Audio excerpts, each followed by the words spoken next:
June 5, 1944. Supreme Headquarters Allied Expeditionary Force, England. General Dwight D. Eisenhower sat alone at a small desk and began writing a letter. Tomorrow morning, 156,000 Allied soldiers would storm the beaches of Normandy, France, in the largest amphibious invasion in the history of warfare. Over 5,000 ships, 11,000 aircraft, and the combined military might of America, Britain, and Canada would be unleashed against Adolf Hitler's Atlantic Wall. The fate of Western civilization hung on what would happen in the next 24 hours. Eisenhower had planned this operation for 18 months. He had argued, negotiated, cajoled, and commanded. He had managed the egos of George Patton, Bernard Montgomery, and Winston Churchill himself. He had decided the weather was acceptable despite his meteorologist's warnings. He had ordered the go. Now, alone with his thoughts, Eisenhower wrote the letter he prayed he would never have to send. Our landings in the Cherbourg-Havre area have failed to gain a satisfactory foothold, and I have withdrawn the troops. My decision to attack at this time and place was based upon the best information available. The troops, the air and the navy did all that bravery and devotion to duty could do. If any blame or fault attaches to the attempt, it is mine alone. He folded the letter, put it in his pocket, and went to say goodbye to the paratroopers who would jump into France before dawn. He shook their hands. He looked into their young faces. He smiled and joked, but those who watched closely saw his eyes glistening. He knew many of them would not survive the night. Then he stood alone on the airfield as the planes disappeared into the darkness over the English Channel and wept. This was Dwight D. Eisenhower, the supreme commander who carried the weight of history in his pocket, who wept for the men he sent to die, who accepted absolute personal responsibility for decisions that would kill thousands. And this same man would go on to serve 2 terms as president, navigate the most dangerous years of the Cold War without losing a single American soldier in major combat, build the interstate highway system, warn America about the military-industrial complex, and be dismissed by historians as a do-nothing president, only to be rediscovered as one of the greatest presidents of the 20th century.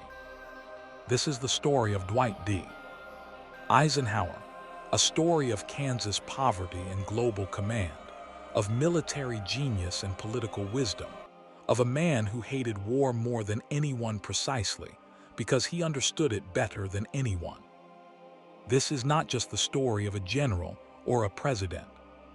This is the story of a man who saved Western civilization twice, once on the beaches of Normandy, and once by keeping his finger off the nuclear trigger during the most dangerous decade in human history. This is the story of Dwight D. Eisenhower. Early life, Kansas and poverty, October 14, 1890, Denison, Texas. Dwight David Eisenhower was born in a small rented house on the wrong side of the railroad tracks in Denison, Texas. The third of 7 sons born to David Jacob Eisenhower and Ida Elizabeth Stover Eisenhower. The family was poor, genuinely, grinding poor, the kind of poverty that shapes character in ways that comfort never can. David Eisenhower was a mechanic who struggled to provide for his growing family. Shortly after Dwight's birth, the family moved to Abilene, Kansas, where David found work at a creamery. Abilene would become Dwight's hometown, the place that shaped his values, his character, and his identity for the rest of his life. The Eisenhower household in Abilene was a small, cramped 2-story house on the south side of town, the working-class side.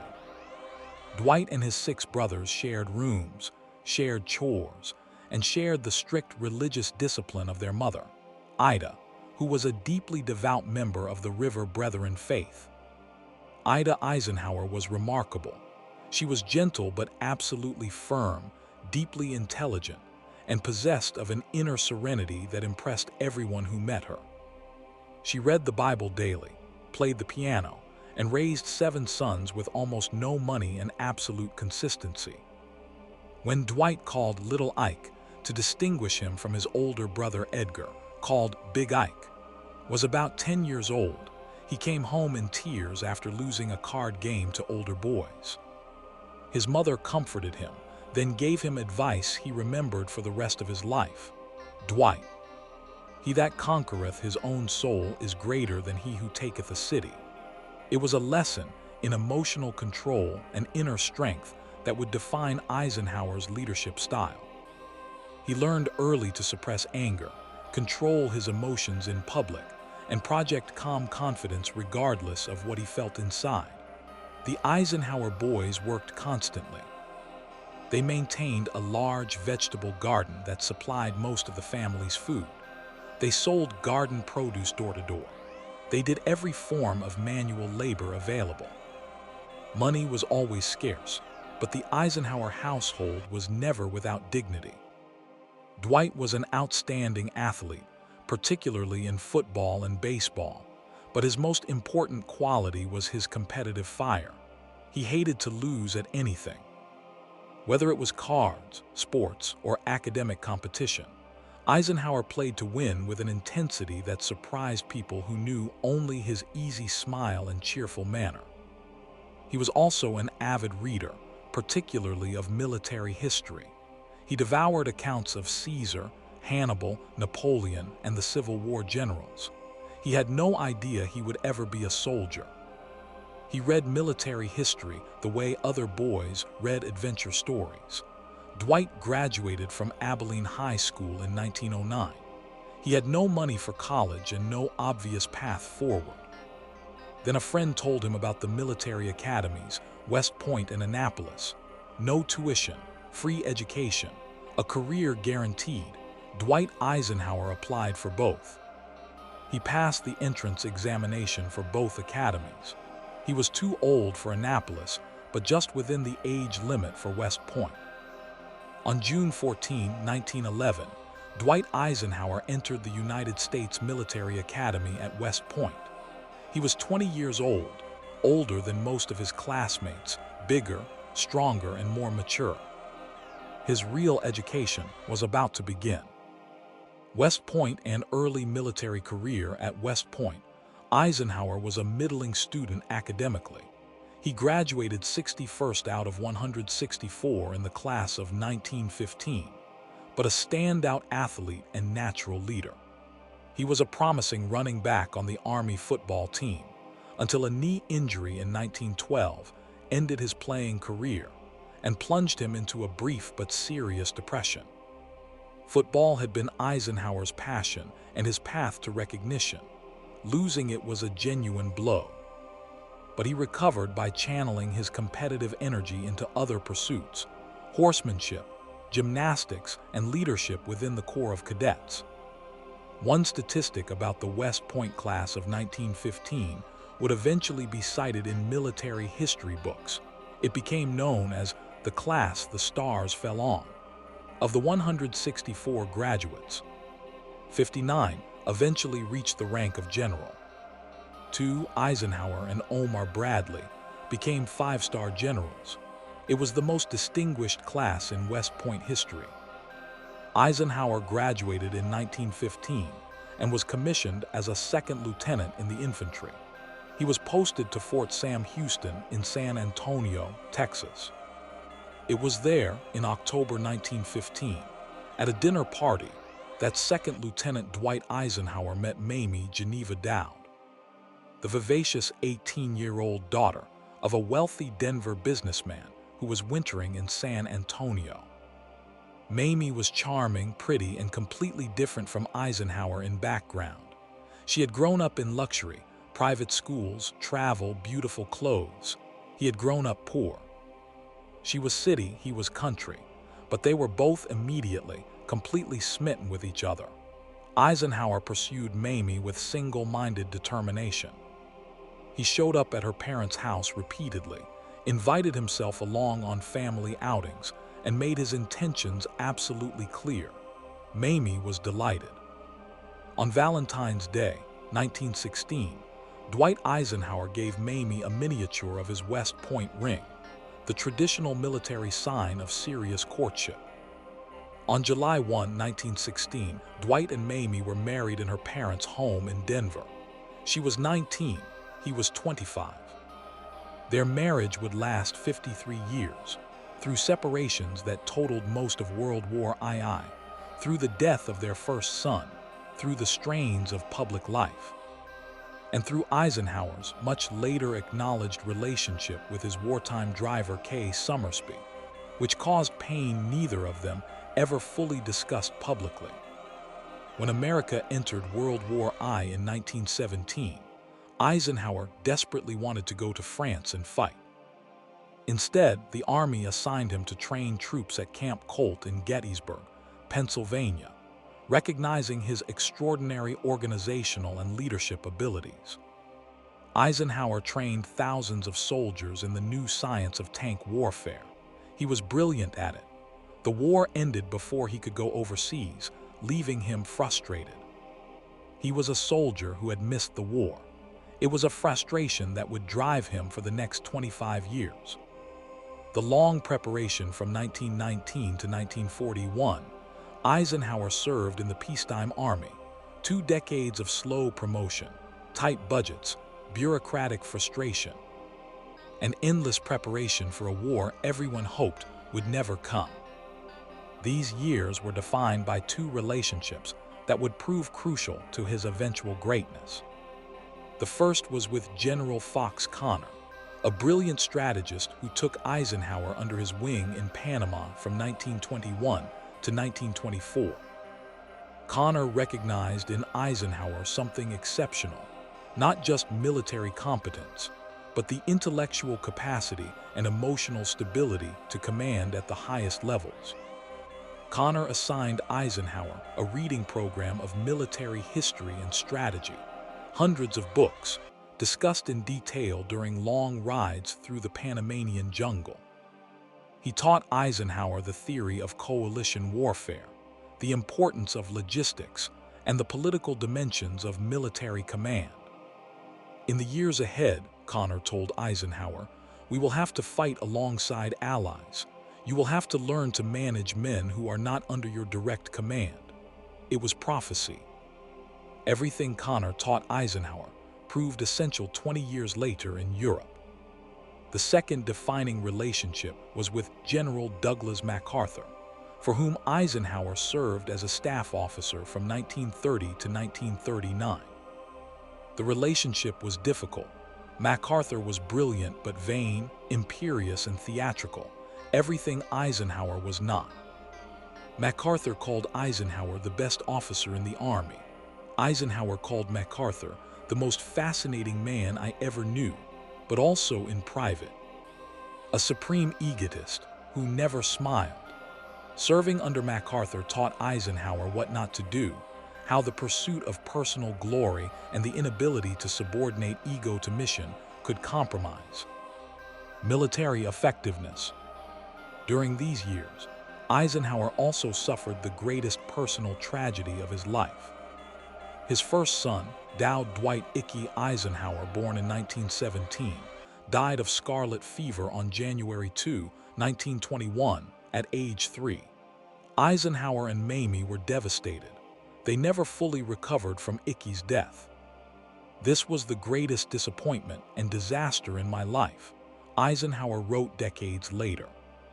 The one I find most difficult to forget. They had a second son, John Sheldon Dowd Eisenhower, born in 1922. John would serve in the Army and eventually attend his father's D-Day briefings, one of the most extraordinary coincidences in American military history. By 1941, Eisenhower was a 50-year-old colonel, well regarded within the Army but not famous, not powerful, and not obviously destined for greatness. He had never commanded troops in combat. Then Japan bombed Pearl Harbor, and everything changed. The rise to supreme command 10 days after Pearl Harbor. General George Marshall, Army Chief of Staff, and one of the greatest military administrators in American history, summoned Eisenhower to Washington. Marshall presented a crisis. The Japanese had overrun the Philippines. American forces were trapped. What should America do? Eisenhower asked for a few hours to think. He returned with a clear, logical analysis. The Philippines could not be saved, but America must do everything possible to try, for the sake of its credibility and its allies throughout the Pacific. The real priority must be building the bases and supply lines for eventual counterattack. Marshall was impressed, not by the analysis. He had reached the same conclusions himself. He was impressed by the clarity, the logic, and the emotional steadiness of the officer before him. Eisenhower was assigned to Marshall's War Plans Division. Over the next months, he produced brilliantly argued strategic papers that shaped American war strategy. He was promoted rapidly, from colonel to general in a matter of months. In June 1942, Marshall sent Eisenhower to England to assess American forces there. Eisenhower submitted a report so clear and so strategically sound that Marshall made a decision. Eisenhower would not just assess the European theater, he would command it.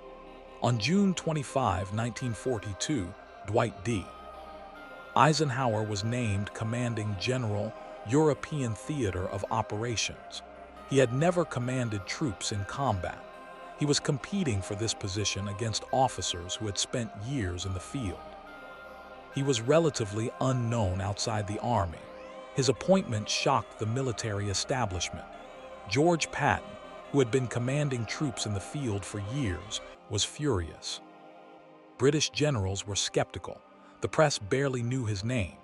Within 2 years, Eisenhower would be the most famous soldier in the world.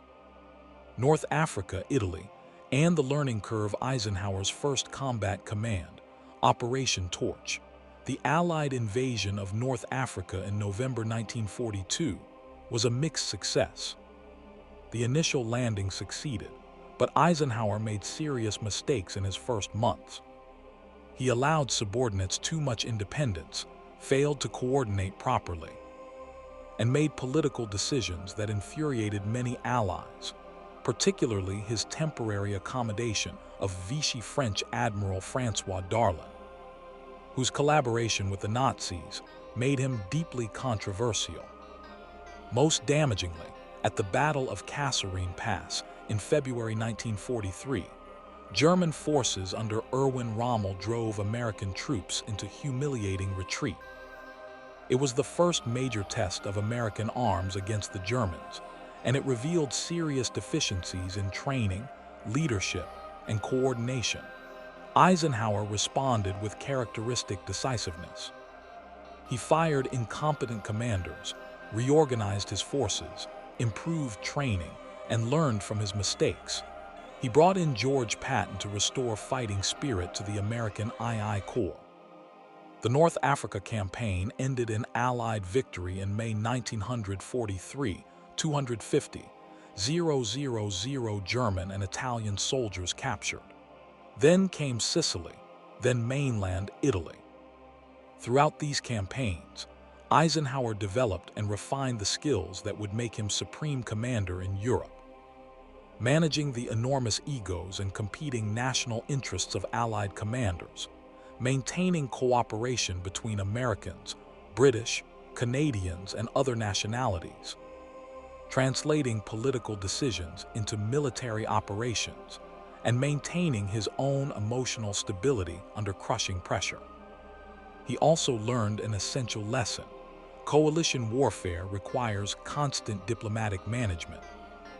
Generals like Patton and Montgomery were military geniuses, but they were also prima donnas who required constant supervision. Eisenhower's greatest skill was not tactical brilliance, but the ability to manage brilliant, difficult men toward a common purpose. Churchill recognized it first. Eisenhower, Churchill wrote to Roosevelt, has the power to make men feel they are part of something greater than themselves. By December 1943, Roosevelt and Churchill had made their decision.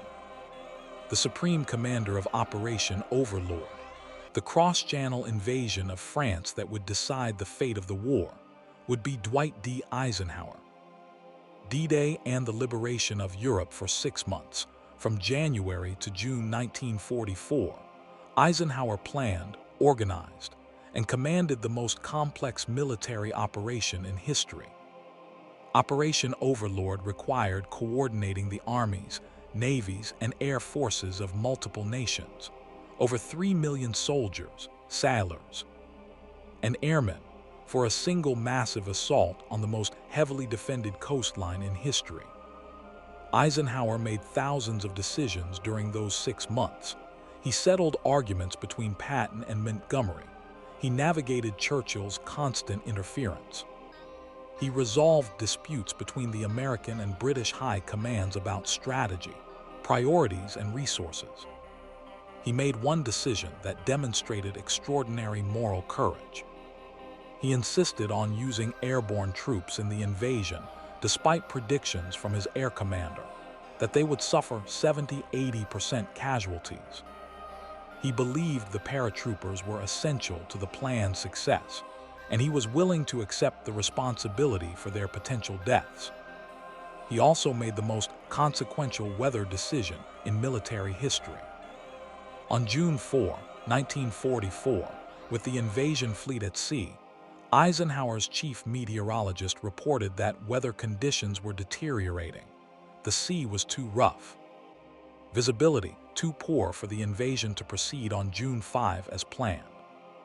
Eisenhower postponed for 24 hours. On June 5, the meteorologist reported a narrow window of acceptable weather, not good weather but acceptable, beginning June 6. Another postponement would delay the invasion for weeks, allowing German suspicions to build. Eisenhower polled his senior commanders.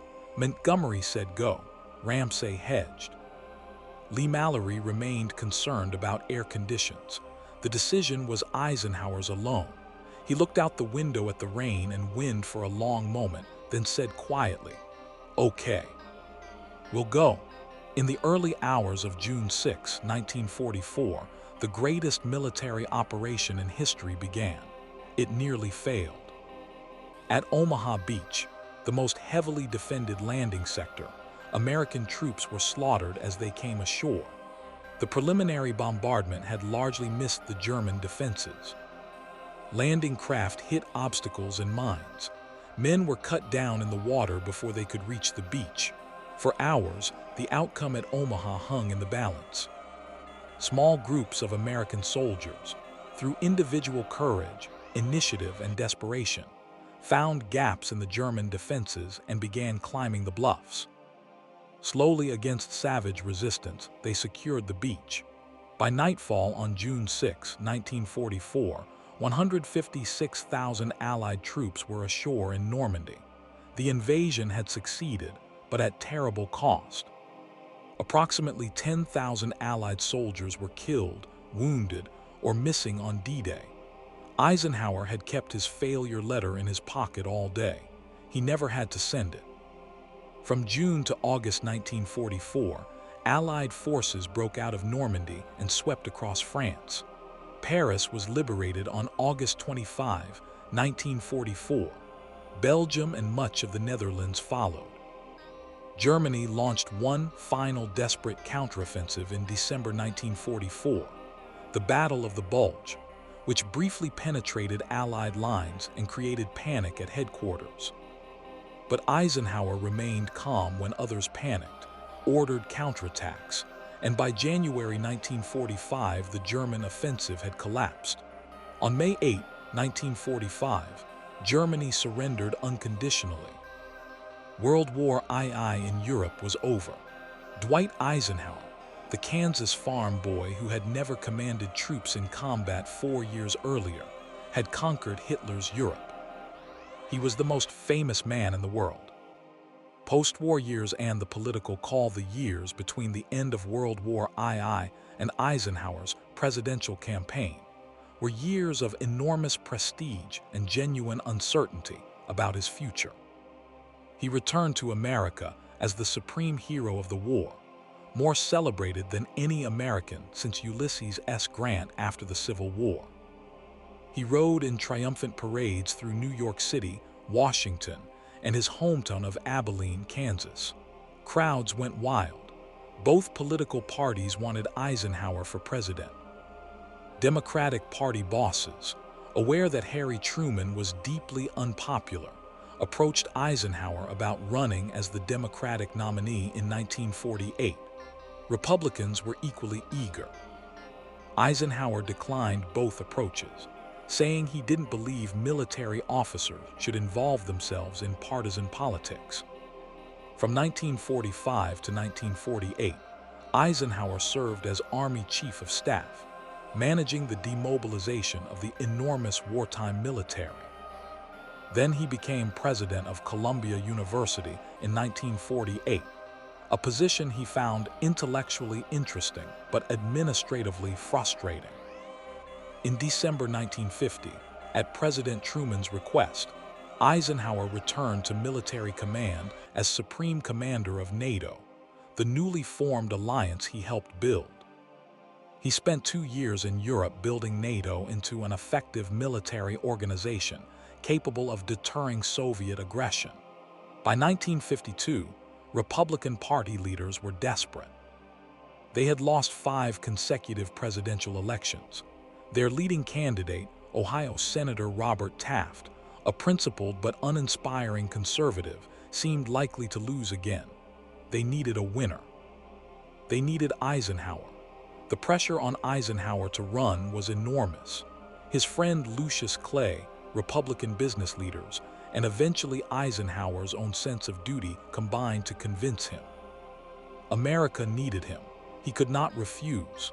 In January 1952, Eisenhower announced he was a Republican and would accept the nomination if offered. The Republican establishment had its candidate. But first, Eisenhower had to defeat Taft at the Republican convention, a brutal political fight in which Taft's forces tried to steal delegates through procedural manipulation. Eisenhower's supporters outmaneuvered them. On the first ballot, Eisenhower won the nomination.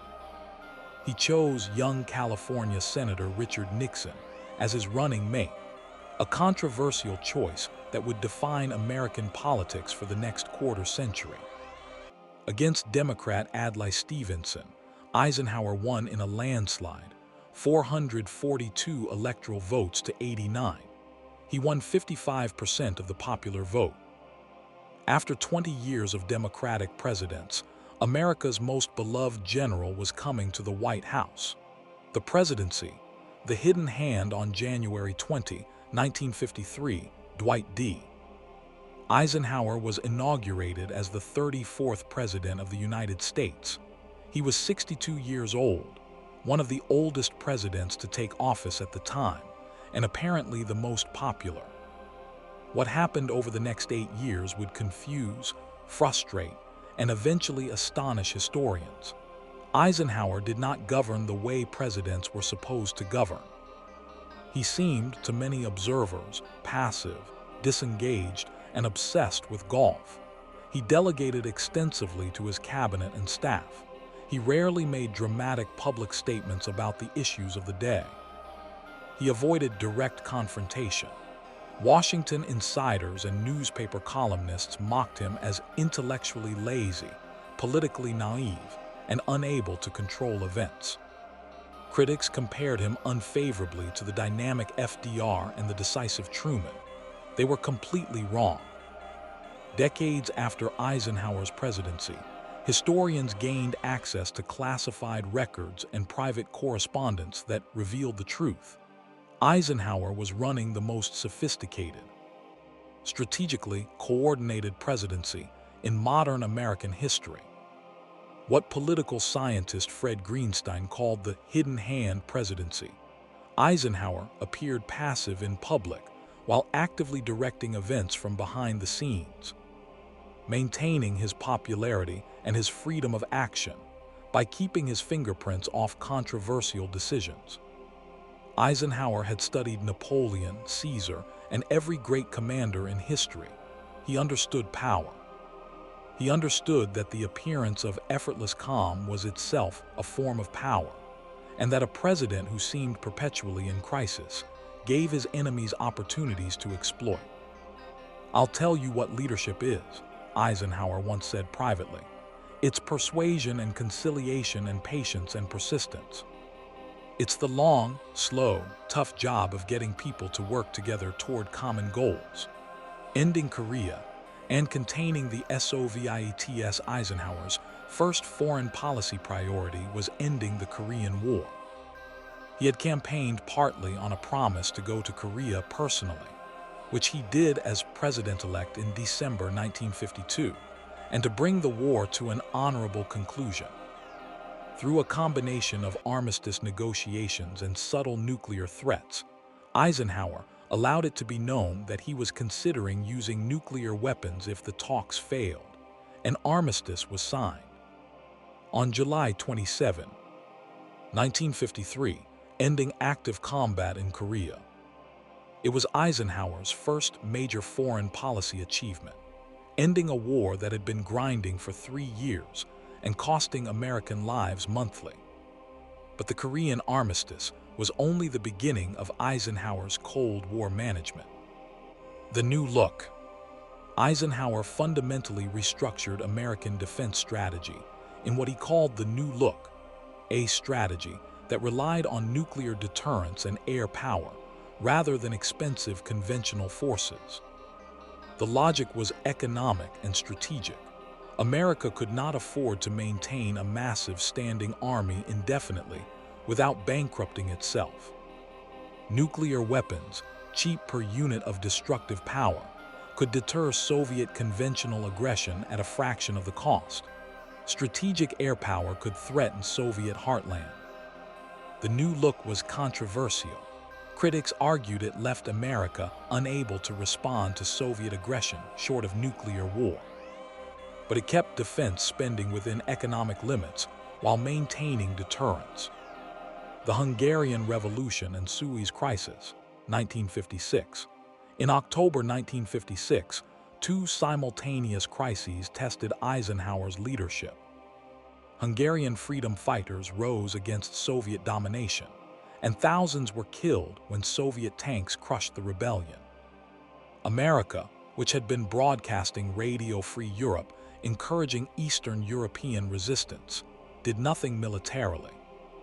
Eisenhower made the agonizing judgment that intervening in Hungary would risk nuclear war with the Soviet Union. It was the right decision, and an agonizing one. Eisenhower was accused of abandoning the Hungarians. He accepted the criticism while knowing that any alternative was worse. Simultaneously, Britain, France, and Israel secretly invaded Egypt to seize the Suez Canal, which Egyptian President Nasser had nationalized. Eisenhower was furious.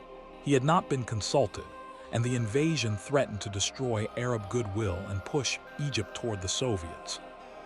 Eisenhower forced his own allies to withdraw, threatening economic consequences against Britain that brought the British pound to the edge of crisis. It was an extraordinary display of American power, used against America's closest allies in the name of principle. The Eisenhower Doctrine, 1957. After Suez, Eisenhower declared that the United States would use force if necessary to protect Middle Eastern nations from communist subversion, the Eisenhower Doctrine. It was a direct extension of Truman's containment policy into the most strategically vital region on Earth. The U-2 Crisis, 1960. In May 1960, an American U-2 spy plane was shot down over the Soviet Union, and its pilot, Francis Gary Powers, was captured. Eisenhower had initially denied knowledge of the flights, then was forced to admit the truth when the Soviets produced Powers. The U-2 incident destroyed a planned summit meeting with Soviet Premier Nikita Khrushchev and poisoned American-Soviet relations in Eisenhower's final months. It was one of the most embarrassing episodes of his presidency, and a reminder that even the most carefully managed foreign policy could be ambushed by events. domestic achievements while Cold War management dominated his presidency.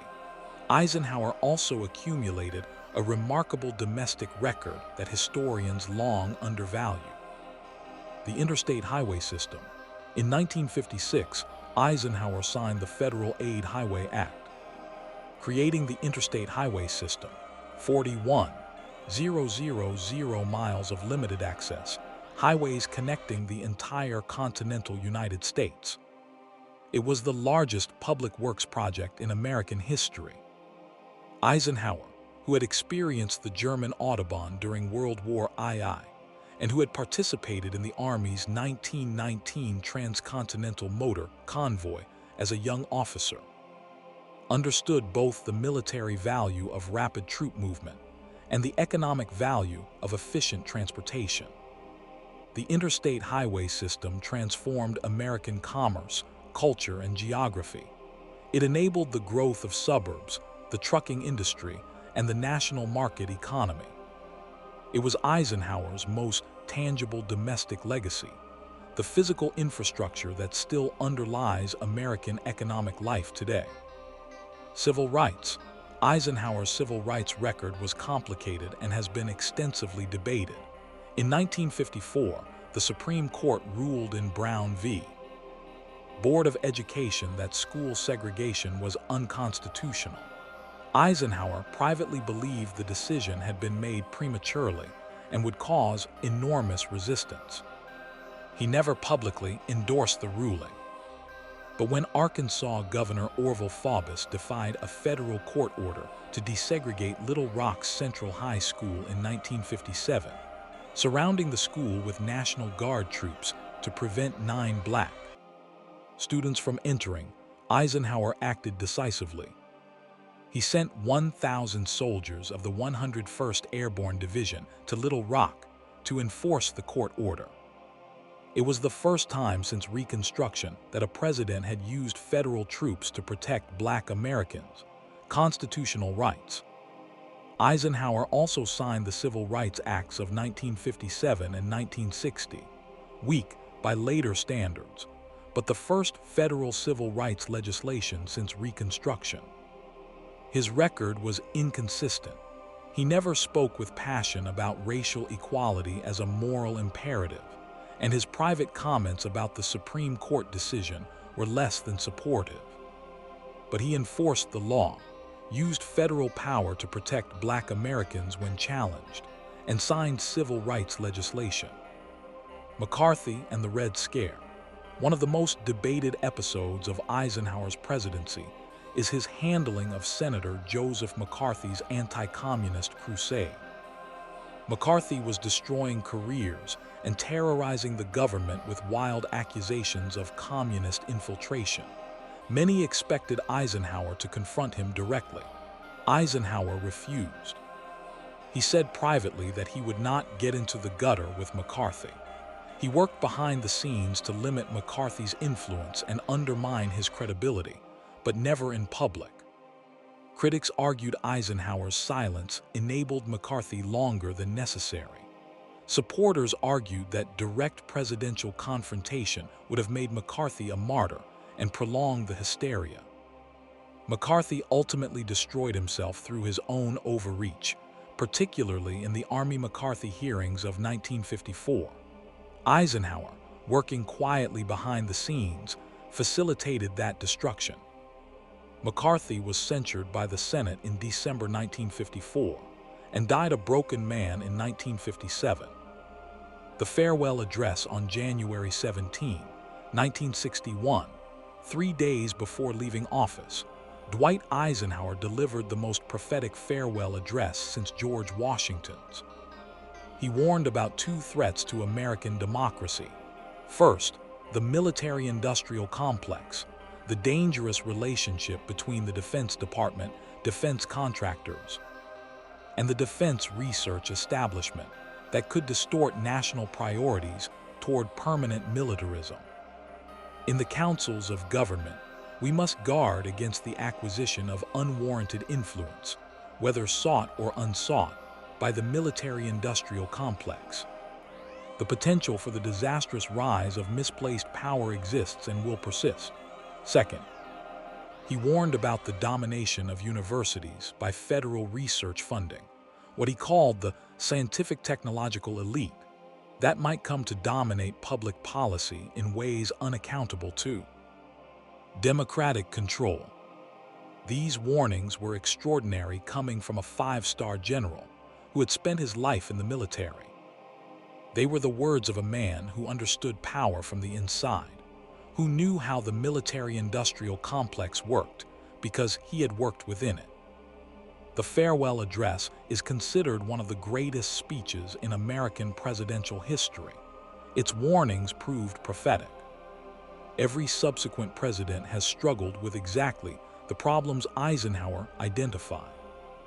Final years and death. Eisenhower retired to his farm in Gettysburg, Pennsylvania, the only home he and Mamie had ever owned. It was fitting that America's most celebrated soldier would retire to the site of America's bloodiest battle. He wrote his memoirs, 2 massive volumes covering the war and his presidency. He painted landscapes, played golf obsessively, raised cattle, and entertained a stream of visitors from around the world. He remained politically engaged, advising President Kennedy during the Bay of Pigs crisis, offering sound advice that Kennedy failed to follow, and supporting President Johnson initially on Vietnam before growing increasingly doubtful about the war's direction. Eisenhower suffered a series of heart attacks throughout the 1960s. His health declined steadily. He spent increasing time at Walter Reed Army Medical Center in Washington. In March 1969, Eisenhower's condition became critical. He lingered for weeks, conscious and alert, aware of what was happening. He was surrounded by family. President Richard Nixon visited repeatedly. On March 28, 1969, Dwight D. Eisenhower died at Walter Reed Army Medical Center. He was 78 years old. His last words, spoken to Mamie and his son John, were simple: "I want to go. God take me." He was buried in a simple soldier's coffin, in a plain military uniform without decorations, in the Chapel of Meditation at the Eisenhower Presidential Library in Abilene, Kansas, the town where it had all begun. Mamie survived him by a decade, dying in 1979. She is buried beside him. Legacy: Dwight Eisenhower left office in January 1961 as a popular but widely underestimated president. The Kennedy generation viewed him as an old soldier from a different era, competent but uninspiring, safe but unambitious. History revised that judgment completely. His military legacy. Eisenhower's military legacy is unquestionable.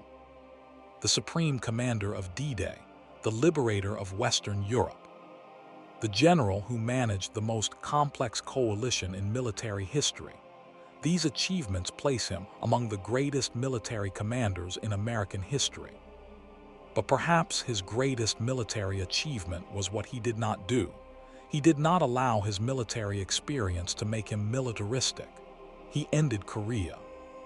He avoided war in Hungary, Suez, and a dozen smaller crises. He managed nuclear deterrence without ever using nuclear weapons. The man who knew war best hated it most. His presidential legacy. Eisenhower's presidential legacy has grown substantially as historians have gained access to classified records. He kept America at peace for 8 years during the most dangerous period of the Cold War. No small achievement when the Soviet Union had nuclear weapons and the ideological conflict between communism and democracy seemed to require constant confrontation. The interstate highway system transformed America's physical infrastructure. The civil rights actions, however limited, moved the law forward. The careful management of defense spending kept the economy strong while maintaining deterrence.